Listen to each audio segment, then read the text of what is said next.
قناة فهد بن محمد. شفتها يا سعود صدفة بعد ما مرت سنين، عند قسم المختبر في وسط مشفى الجامعة. جيتها ثم قلت ممكن في سؤالي تسمحين، نظرت فيني بدهشة نظرة متواضعة، قالت انت تحسبني من بنات صايعين، تحسبني في زماني عن طريقي ضايعة. قلت انا ما راح اطول كل ابوها كلمتين، وابعدت عني شوية ثم جتني راجعة. قالت اسأل واضح انك من رجال طيبين، بس هرجك يا السنافي كان وش هو دافعه.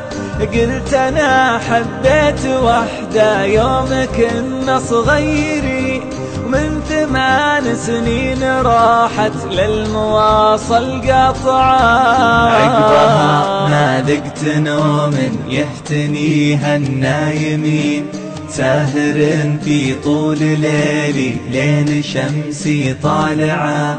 أذكر إنه فيه حبة فوق ثغره من يمين، واذكر إنه لا جرينا كن شعره تابعه، واذكر إنه عاشق فالورد ورد الياسمين.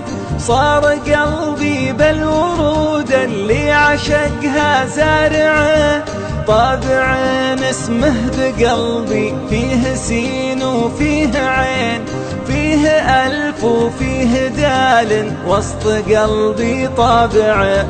قاطعتني بقولها سبحان رب العالمين، مرتين كررتها وبعد مرة ورابعة.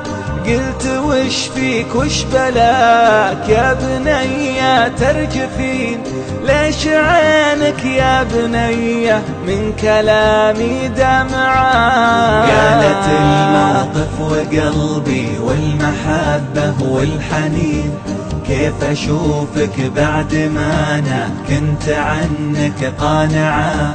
قلت أنا بسألك يمكنك تكوني تذكرين عن مواثيق ثمنها من حياتي دافعة. قالت ظروف الزمان ما تطيع العاشقين، ضيعوني غصب حبك لو هماني بايعة.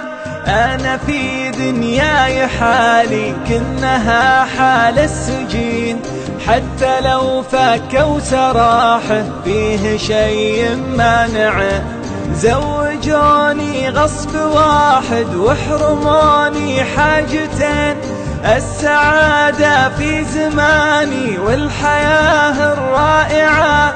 والحين أنا 3 عندي ريم وياسمين، والولد اسمه على اسمك والمشاعر جايعة، والولد اسمه على اسمك والمشاعر جايعة.